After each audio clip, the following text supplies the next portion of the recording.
Merci le commissaire. Alors je commence ici. James, peut-être avec toi. Oui. Thank you.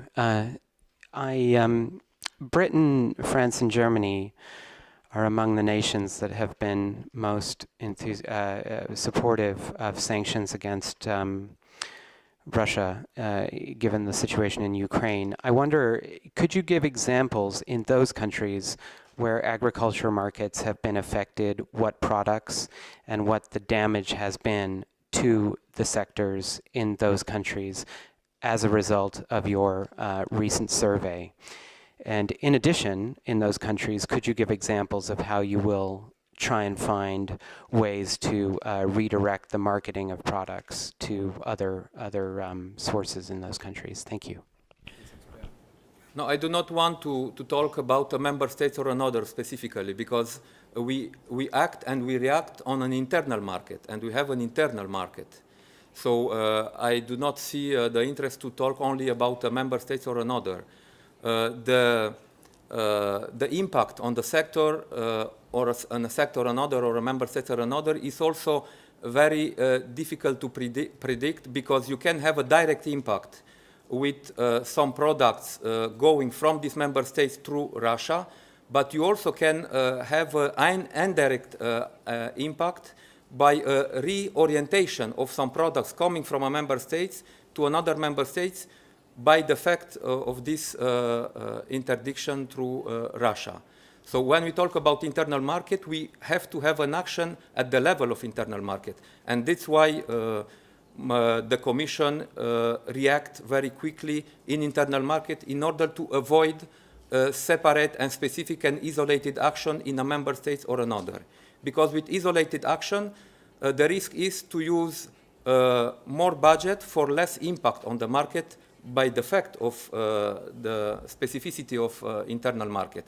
But regarding the figures, if you want more figures regarding a sector, another, or a member state or another, our experts after this press conference will give you more figures and more details. Thank you. Paul?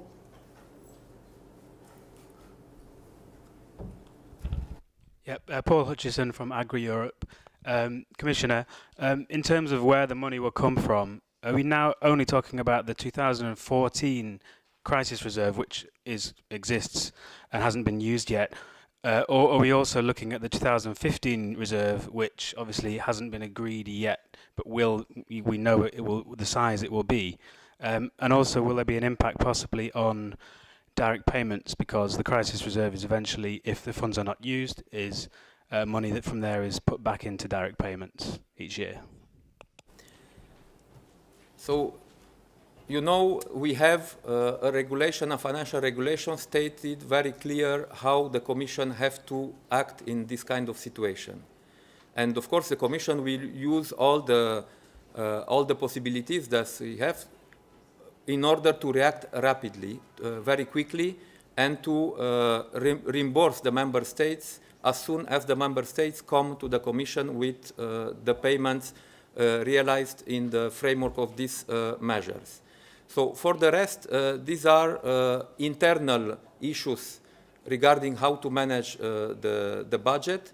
The message that I want to launch is that we will take the measure necessary in order to reimburse member states and to assume and to pay what we assume in these market measures. Just to give you a more clear figure, we talk with these three measures for peach and nectarines, for fruit and vegetable, and for dairy sector, more or less 180 million euros. So we will reimburse to the member states this money, taking into account what they will do on the spot. If we will have time, we will do this on the budget 2014 for the payments coming in the next weeks. And for the rest, we will do this for the budget 2015. And what you mentioned, it's an administrative question to be managed by our services in the Commission. But of course, we have these instruments, and we will use these instruments. And again, we have technical experts who can explain the precise rules. Yeah. Go on. All right. Hi, Maria Kniazeva, News Agency, RIA Novosti. I have also a question about money. I would like to know what is the amount left for current year's CAP? So how much money the European Commission can spend till the middle or the end of October, if I'm not mistaken, during this year of CAP? Yeah, thank you. Also, as I mentioned, we have a crisis reserve already existing for 2014. We have some rules with the utilization of this money, and then we will have a crisis reserve for the next year. So it depends when the bills from the member states will come, and as I mentioned, this is a technical question of the management of the budget for a year or another, but the commitment that the Commission took will be kept. Again, I repeat, we have experts here. Valentina. Anna Bob from EU Observer. Commissioner, I was wondering if your services are preparing any retaliatory measures to Russia. Thank you. No, you know, these kind of measures are discussed with the Council, and the decision is took by the Council. My objective now is to ensure the management of the internal market in the agri-food sector and not to think to other things. Fine. Sorry, we'll switch to the other side now. Niklas from Finland. Niklas Holmberg, Maaseudun Tulevaisuus. Commissioner, concerning you mentioned the targeted direct support for farmers. If the ministers on Friday endorse this idea, do you have any timetable how long it will take from your services to draw up this kind of a package and eventually disperse the money? And do you have any idea of the amount or sums concerning the dairy sector? What type of amounts you're talking about? And am I right to say that it will be only targeted towards the countries that are suffering the most, and it's not going to be a general package to all dairy farmers, for example, in the European Union? Thank you. Before to discuss about details regarding such a measure, I want to have a political discussion with the Council and to see how the Member States see the possibility to cover eventually this kind of actions. Because as I mentioned, after the decision on MFF took by the Council and the Parliament, the means of the Commissions are very limited in order to be able to cover directly with European budget this kind of measures. So first of all, we have to discuss some principles about what we intend to do, and then to see how to share the needs to cover such an eventual measures.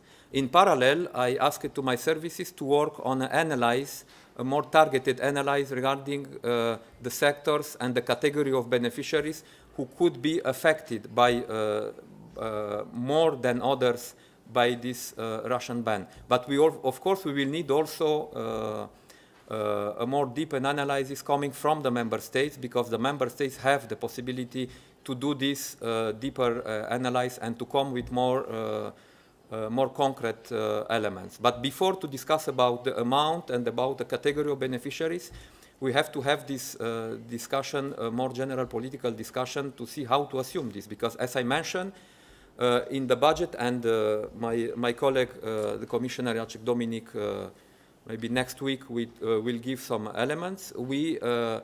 We have a very limited capacity to act, taking into account the decision on MFF.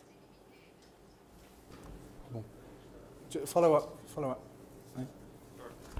up concerning the de minimis limits. Do you see it's possible to increase the state aid rules, that so member states can reimburse the farmers themselves?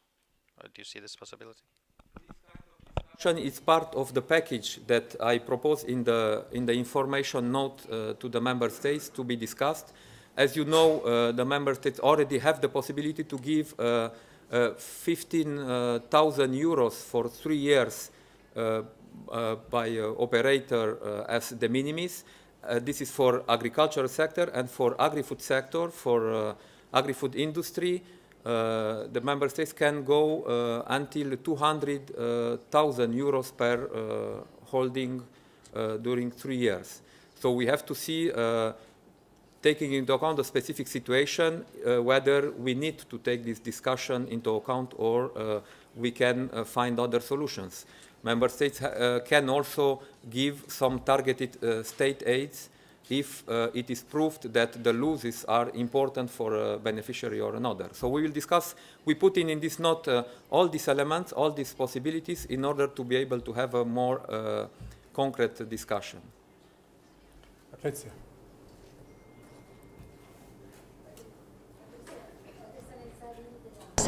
In italiano. Io vorrei, era anche il collega mi ha preceduto nella mia domanda, nel senso che volevo capire cosa lei desidererebbe che questo Consiglio potesse realizzare, il prossimo Consiglio, perché arriveranno tutti con la lista della spesa e quindi lei chiederà dei movimenti. Quindi per l'interesse dei produttori e delle piccole aziende, quale sarebbe la soluzione migliore che dovrebbe uscire da questo Consiglio concretamente? Un impegno, un documento? Che cosa esattamente? Grazie. Bon, tout d'abord, ce Conseil de ministres a été convoqué par la présidence italienne. Donc c'est le Conseil qui a décidé de se réunir rapidement pour discuter de ces sujets. Et l'intention était d'organiser cette réunion même plus tôt au mois d'août. Et moi, j'avais suggéré que d'abord la Commission prend les mesures d'urgence, puisque la Commission a les moyens pour prendre ces mesures et il n'a pas besoin d'une décision politique de la part du Conseil, et qu'en parallèle, on prépare un document d'information plus élaboré qui permettra d'orienter la discussion politique au sein du collège. Donc, ce que j'attends de la part du collège, c'est d'avoir cette discussion et de voir quelle est la réaction, non pas du collège, du conseil de ministres, donc de voir quelle est la réaction du conseil de ministres par rapport à la situation, quelle est l'évaluation des États membres, comment les États membres évoluent les mesures qui ont déjà été prises et quelles sont les solutions proposées pour pouvoir répondre à d'autres types de problèmes qui peuvent apparaître. Bon, la Commission n'attend pas des propositions de la part des États membres pour venir avec des propositions. Et je disais, nous avons présenté des propositions à discuter, à débattre dans 3 catégories. Mesures de gestion des marchés d'intervention d'urgence, augmentation des moyens pour la promotion immédiate et troisièmement, discuter la possibilité de compensations ciblées. Mais là, il faudra qu'on en discute et ça sera surtout sur la base des évaluations que les États membres pourront nous donner. La Commission peut faire des évaluations d'ordre général par secteur et par catégorie d'agriculteurs, mais on aura besoin des éléments plus précis de la part des États membres les plus touchés pour voir vers quelle catégorie on pourrait cibler de tels soutiens, de telles compensations, compte tenu des moyens financiers qui sont limités et des besoins les plus pressants envers certaines catégories. Donc, on va voir, j'attends voir la réaction des États membres par rapport à ces idées, voir s'il y a éventuellement d'autres idées, et suite à ces conseils, la Commission pourra mieux préciser des actions qu'elle envisage pour la suite. Piccola aggiunta, sulla valutazione che ha già fatto in questo momento la Commissione su un periodo di 12 mesi possibili dell'embargo, la Commissione resta pessimista o ritiene che si possono conquistare altri mercati e mantenere la stabilizzazione di tutti questi settori o comunque mantenere un minimo di reddito soddisfacente per i produttori? Grazie. Non, je l'ai déjà dit, mon porte-parole l'a déjà dit, la Commission n'est pas du tout pessimiste dans le sens où le poids du marché intérieur et la force du secteur agroalimentaire européen sur le marché extérieur globalement, l'Union européenne est un des grands exportateurs aussi de produits agroalimentaires, pour certains secteurs les plus grands du monde. Donc nous aurons la possibilité de nous réorienter. Et j'ai vu d'ailleurs la réaction de certains représentants de secteurs qui disent que à terme, la Commission aura la possibilité de réorienter si la Russie va décider qu'elle ne veut pas de produits européens. Les produits européens, c'est des produits de qualité, c'est des produits reconnus à travers le monde. On pourra le faire. Nous avons eu besoin d'interventions rapides pour des produits périssables qui ne peuvent pas être réorientés. La production de cette année de certains fruits et légumes, on ne pouvait pas la réorienter rapidement vers d'autres marchés. Mais pour le secteur laitier, pour des viandes, nous aurons la possibilité de réorienter la production. Mais maintenant, la question, c'est que si on regarde ça à l'échelle du marché commun, comme je disais, nous sommes capables non seulement de résister, d'apporter une réponse positive à ça. Mais si on regarde de manière plus spécifique, parce qu'un agriculteur, il ne vit pas selon la moyenne. On a des plus petits agriculteurs, des plus grands, on a des agriculteurs plus spécialisés, plus diversifiés. Et mon souci, c'est pour les agriculteurs et pour les exploitations de taille petite et moyenne qui, dans une situation normale de marché, ils sont compétitifs et ils sont viables et qui risquent d'être frappés par ce type de mesures malgré eux et malgré toute action qui dépend d'eux. Donc, moi, il me semble que pour ces catégories ciblées d'agriculteurs dans certaines régions, dans certains États membres, nous devons réfléchir à comment les aider pour passer ce cap pendant cette année et pour eux aussi, à partir de l'année prochaine, de pouvoir s'orienter, si nécessaire, vers d'autres marchés. Donc pour moi, c'est ça le souci principal. Pour des entreprises plus grandes, nous avons mis en place pour le secteur laitier le stockage et en parallèle des moyens complémentaires pour la promotion. Donc nous imaginons que dans les mois qui viennent, il y aura la possibilité aussi petit à petit d'assurer des réorientations. Mais nous devons penser à toutes les catégories d'agriculteurs qui peuvent être compétitives et viables dans les temps normaux. Et c'est ça le sujet que je sais discuter avec les ministres et avec le Parlement. Merci. Zoltán.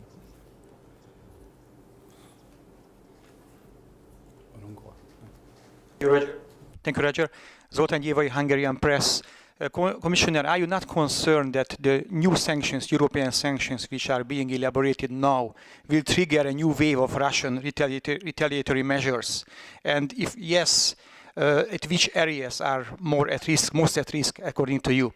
The second question is, have you seen any signs that other exporters, other countries like Brazil or other exporters are filling the gap which are left by the outstanding European exports because of the Russian ban? Thank you. Non, je ne vais pas commenter le probable. Je ne sais pas on sait qu'est-ce que le Conseil a décidé. Je ne vais pas supposer sur ce que la Russie pourra décider. Un seul commentaire. De telles décisions prises par la Russie pour le secteur agroalimentaire affectent à terme, à mon avis, plus les consommateurs russes que les producteurs de l'Union européenne, que, comme je disais, nous allons trouver les moyens pour s'orienter vers d'autres marchés. Donc, je ne vais pas supposer, ma seule réponse, c'est celle qu'on a apportée jusqu'à maintenant, concrète, en fonction de la situation sur le marché, peu importe que ça arrive à cause des mesures prises par la Russie ou à cause des conditions climatiques ou d'autres types de situations spécifiques ou imprévues, nous allons utiliser les moyens que nous avons à notre disposition dans la politique agricole commune pour apporter des réponses. Après, est-ce que Brésil ou d'autres pays ont comblé le gap? Je pense que c'est trop tôt de le dire. On n'a même pas un mois encore depuis que ces mesures ont été annoncées par la Russie. Je ne sais pas quel pays ou quelle partie du monde peut, dans quelques jours, réorienter rapidement une production d'une direction dans l'autre. Concernant les comportements de nos partenaires de pays tiers, mon collègue Karel de Gucht l'a dit aussi, avec beaucoup de ces pays, nous avons des accords commerciaux, des préférences, où nous avons des accords en négociation. Bien sûr, la Commission va regarder attentivement le comportement de nos de nos partenaires et nous allons agir en conséquence. So I see time is pressing. Dave, you've been trying for a long time. Dave Keating from European Voice. Just a political question for you, Commissioner. Natasha just mentioned that Mr. Juncker will be meeting with the Romanian nominee tomorrow. Are you still the Romanian nominee to be the next commissioner, and will you be meeting with Mr. Juncker tomorrow? De ne pas commenter un sujet qui est du ressort du président élu de la Commission. C'est lui et seulement lui qui peut répondre à ces questions tant qu'il n'a pas annoncé sa liste avec la prochaine structure de la Commission. Je ne veux faire aucun commentaire. Je lui respecte tout à fait le droit qu'il a de répondre seul à ce type de questions. Okay. James, very quickly. If I may, a very quick follow-up. The Common Agricultural Policy is the largest single, or just about the largest single expenditure by the European taxpayer.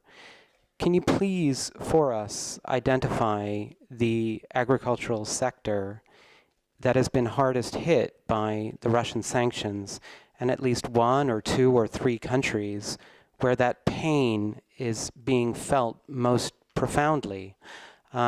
Again, I think that would help justify and help us to explain to our readers why this huge volume of money is needing to be paid, and perhaps counteract another perception, which is popular in the media, which is that the agricultural lobby simply has more power over the Commission than other lobbies.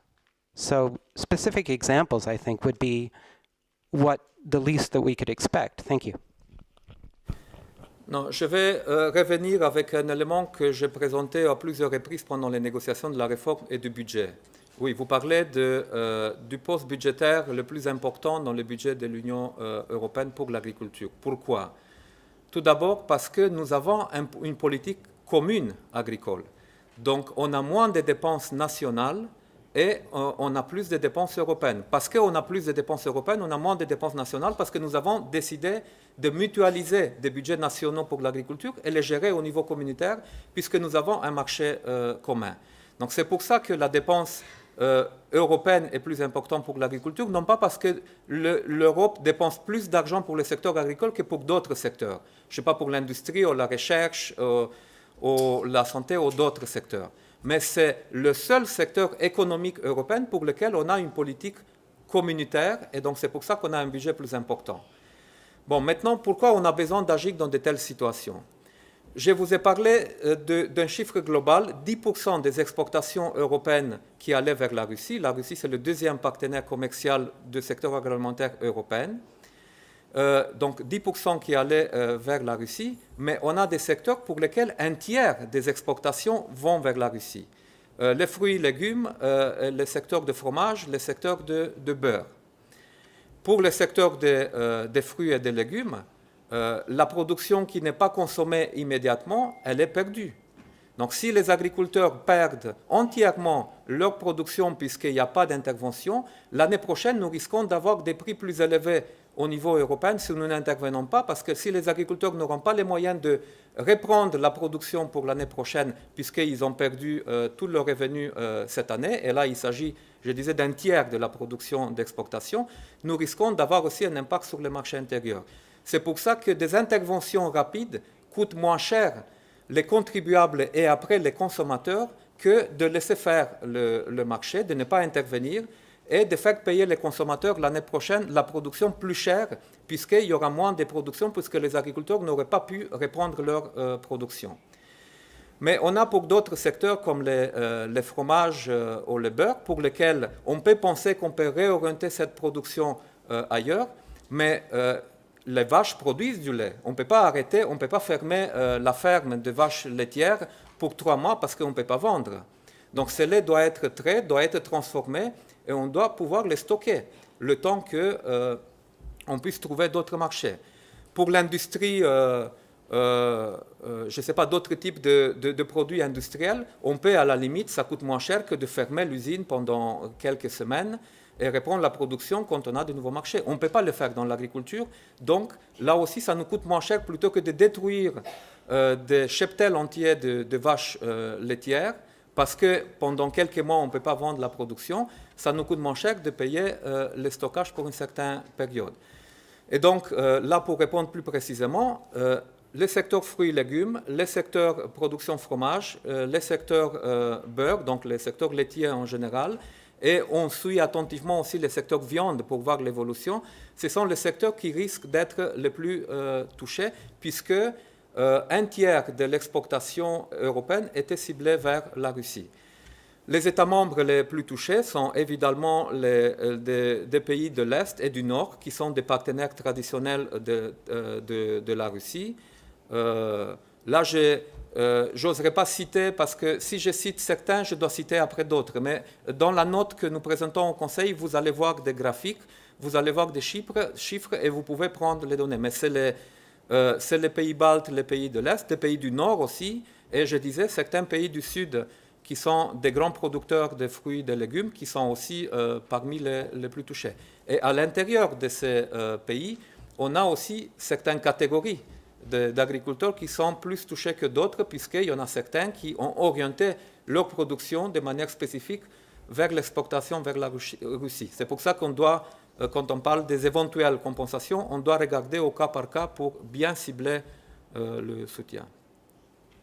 Et dernière question, très très court, derrière. Hi, can you hear me? Tomislav Krasnitz from Croatian Daily Večernji List.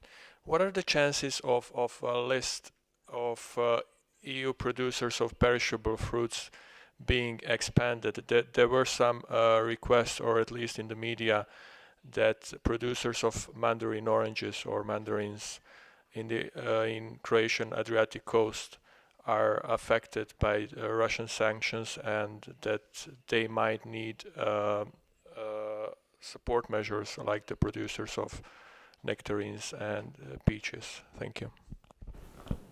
Pour les mesures que nous avons prises, nous avons regardé systématiquement quelle catégorie de produits est le plus affectée en termes de quantité, en termes de prix, et nous avons pris des mesures proportionnelles à l'impact aussi pour un secteur pour un autre. Et tous ces éléments, parce que bien sûr, il y a plusieurs États membres qui sont venus avec plusieurs catégories de produits en demandant une action de la part de la Commission.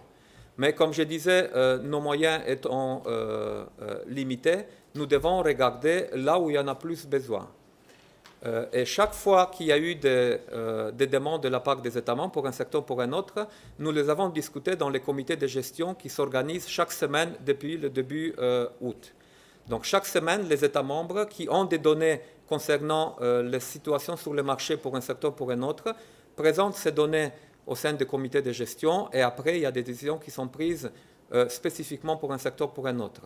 Donc plus spécifiquement pour le secteur que vous avez mentionné, ces discussions ont lieu au comité de gestion, et en fonction de l'évolution des marchés, nous prenons des mesures.